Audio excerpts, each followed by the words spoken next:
जम्मू कश्मीर हरियाणा के विधानसभा चुनाव के नतीजे आने शुरू हो गए हैं, लेकिन इसी बीच सभी लोगों की निगाहें जम्मू कश्मीर और हरियाणा पर है।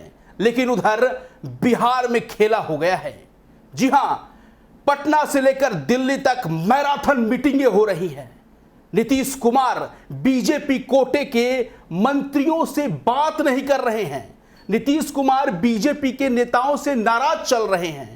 तो वहीं चिराग पासवान जो 2 दिन पहले बोल रहे थे कि मिनटों में मंत्री पद को त्याग देंगे, अमित शाह से मिले। तो वहीं प्रशांत किशोर का जनसुराज भी लॉन्च हो चुका है। अब बिहार में क्या खेला हो रहा है? क्या विधानसभा चुनाव से पहले कहीं नीतीश चाचा पलटी तो नहीं मार रहे हैं? आखिर क्या खिचड़ी पक रहा है?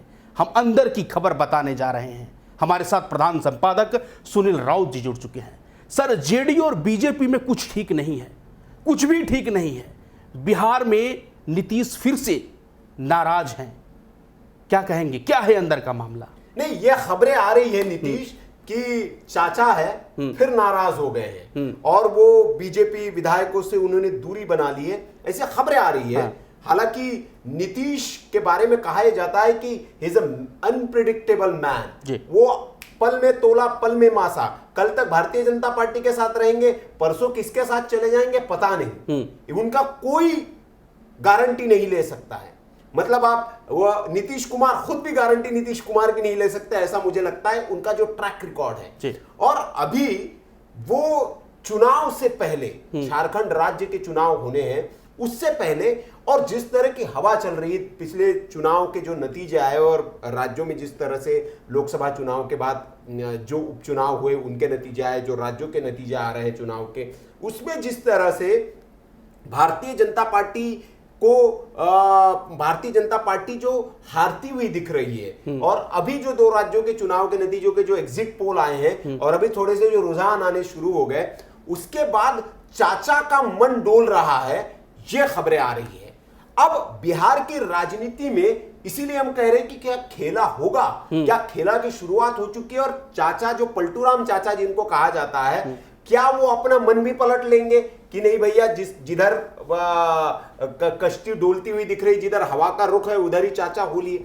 ये सवाल इसलिए उठ रहे नीतीश क्योंकि भारतीय जनता पार्टी के विधायकों से चाचा ने संपर्क तोड़ दिया, ऐसा कहा जा रहा है। चाचा नीतीश मिल भी नहीं रहे उनसे। दूसरा एक मामला चिराग बाबू का भी है। चिराग बाबू भी धमकियां दे रहे हैं आजकल। वो कह रहे कि पल में छोड़ दूंगा कुर्सी, अकेले चुनाव लड़ लेंगे। और इसके बाद अमित शाह ने इनको तलब किया दिल्ली। अमित शाह के साथ इनकी बैठक हुई है और बैठक में कहा गया कि इनकी जो मीटिंग हुई ये भी दबाव बनाने के लिए अमित शाह के ऊपर गए थे कि भैया झारखंड में आप हमको सीटें दे रहे हैं या नहीं दे रहे ये बताइए, नहीं तो हम अकेले चुनाव लड़ेंगे। तो बिहार से जो है वो भारतीय जनता पार्टी के ऊपर और अमित शाह के ऊपर खासतौर से दबाव बनाने की रणनीति की जा रही है। और जो एग्जिट पोल के नतीजे आए, उन एग्जिट पोल के नतीजों में जिस तरह से भारतीय जनता पार्टी दोनों राज्यों से लुढ़कती दिख रही है, उसका फायदा ये गठबंधन के दल लेते हुए दिख रहे हैं और उसी के आधार पर बिहार में खेला करने की रणनीति बना रहे हैं, ऐसी वहां के सूत्रों के हवाले से खबरें आ रही है।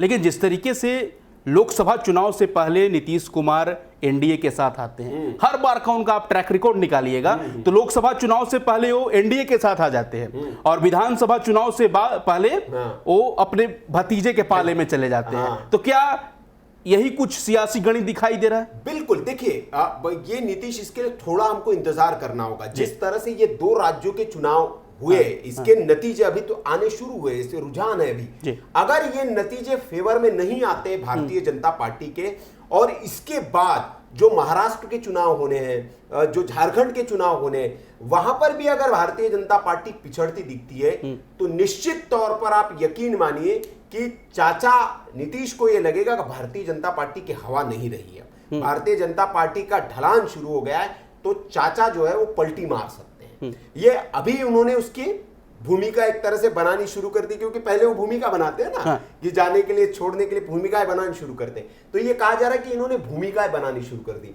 अब चाचा के साथ साथ चिराग पासवान भी इसी स्ट्रेटेजी पे है।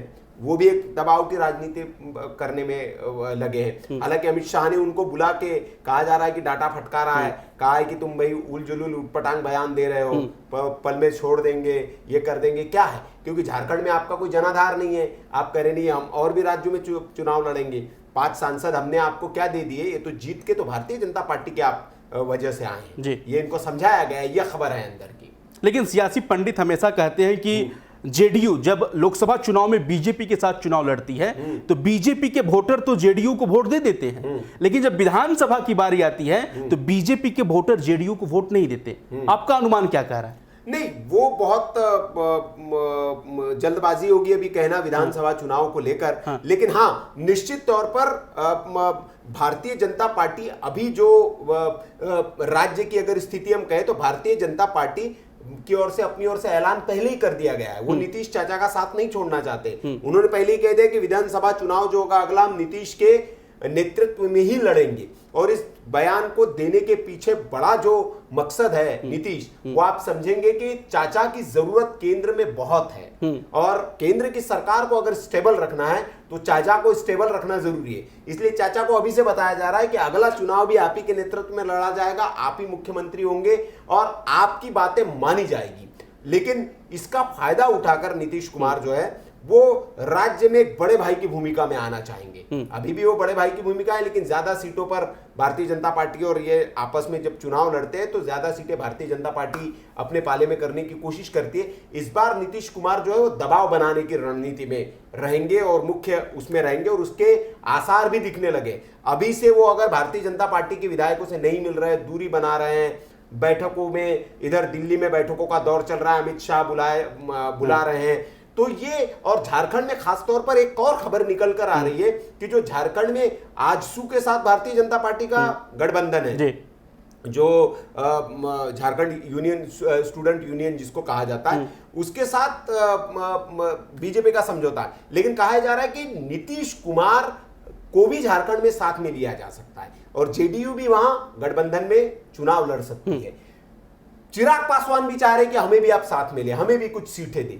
हालांकि चिराग पासवान के वहां उतना समर्थन है नहीं, जन समर्थन। तो ये एक बड़ी चुनौती है भारतीय जनता पार्टी के सामने कि अगर नीतीश को लेते हैं तो चिराग को कैसे छोड़े और चिराग को लेते हैं तो नीतीश को कैसे छोड़े। तो ये बड़ा इस वक्त दुविधा की स्थिति है भारतीय जनता पार्टी में और इसीलिए हमने ये दिया है कि बिहार में क्या खेला होगा, कैसे भारतीय जनता पार्टी इन दोनों को टैकल करेगी, ये बहुत बड़ी चुनौती है इस वक्त भारतीय। लेकिन एक तरफ नीतीश कुमार, ऐसा बताया जा रहा है कि नीतीश कुमार बीजेपी कोटे के मंत्रियों से बातचीत नहीं कर रहे हैं, दूरियां बना रहे हैं, नाराज चल रहे हैं। तो वही जेडीयू में भी कुछ ठीक नहीं है। बिल्कुल, नीतीश कुमार के जो चहेते हैं अशोक चौधरी, उनका विरोध हो रहा है जेडीयू में। ये बिल्कुल सही कह रहे हैं। और यही नहीं, आप एक तरफ से देखिए कि जेडीयू के जो नीतीश कुमार के खासम खास जिनको ललन सिंह कहा जाता है, उनको बहुत अच्छे तरीके से नरेंद्र मोदी और अमित शाह ने साधने की कोशिश की है। वो बीजेपी के एकदम मतलब बहुत बढ़िया गुड बुक में आ गए हैं और बहुत करीबियां उनके साथ हो रही है। इधर अशोक चौधरी की चल रही है और भी जेडीयू के कई नेताओं की इस तरह से खबरें आ रही है कि वो पार्टी में जो जिस तरह के फैसले लिए जा रहे हैं या पार्टी में जिस तरह की बयानबाजियां हो रही है उससे खुश नहीं है। तो भारतीय जनता पार्टी की ओर से भी अपना प्लान भी किया जा रहा है। तो इसीलिए हमने दिया कि बिहार में क्या, क्योंकि दशहरे के बाद बिहार में निश्चित तौर पे कुछ बड़ा होगा, ये आप निश्चित तौर पर मान लीजिए। तो मतलब मान ले कि अशोक चौधरी नया सिंधिया होंगे, क्योंकि अशोक चौधरी भूलना नहीं होगा कांग्रेस के नेता थे, कांग्रेस के प्रदेश अध्यक्ष थे, उसके बाद तो जेडीयू में आए। नहीं, देखिए जिन नेताओं की अपनी महत्वाकांक्षाएं होती है, मैंने कहा कि जिनकी अपनी राजनीति में सबकी महत्वाकांक्षाएं होती, और जब उसे मौका मिलता है वो उस मौके को साध लेता है। तो हर कोई तो मौके की तलाश में है और अगर अशोक चौधरी को मौका मिलेगा तो अशोक चौधरी निश्चित तौर पर सिंधिया। लेकिन ऐसी बिहार में कोई स्थिति नहीं आई। बिहार में तब स्थिति है, भारतीय जनता पार्टी अपनी ओर से कोई इनिशिएटिव नहीं लेगी, अपनी ओर से इनिशिएट नहीं करेगी। अभी नीतीश कुमार अगर पलटते हैं तो भारतीय जनता पार्टी निश्चित तौर पर इस बार कोई इनिशिएट करेगी और वहां पर एक सिंधिया की तलाश करेगी। क्या बीजेपी नीतीश कुमार को साइडलाइन करना चाह रही है? नहीं, ऐसा नहीं लग सकता है कि भारतीय जनता पार्टी नीतीश कुमार को साइडलाइन, क्योंकि जिस तरह के वहां पर राज्य में बयान आते हैं, केंद्र से भी बयान आते हैं, तो नीतीश कुमार के समर्थन में बयान दिए जा रहे हैं। नीतीश कुमार के लिए कहा जा रहा है कि अगला चुनाव हम इन्हीं के नेतृत्व में लड़ेंगे। क्यों? क्योंकि केंद्र में इनकी जरूरत है। तो हालांकि प्लान बी बीजेपी के पास तैयार जरूर होगा कि नीतीश कुमार अगर पलटी मारते हैं तो क्या करेंगे, उसके लिए प्लान बी तैयार होगा, लेकिन इनिशिएट बीजेपी नहीं करेगी, क्योंकि एक संदेश अच्छा नहीं जाएगा।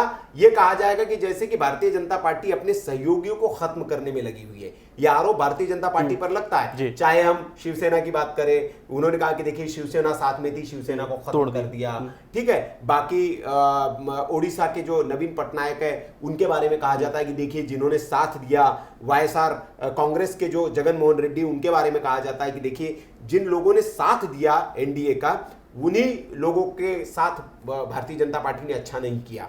तो भारतीय जनता पार्टी ये तोहमत इस वक्त अपने सिर नहीं लेना चाहेगी, अपनी ओर से इनिशिएट करके।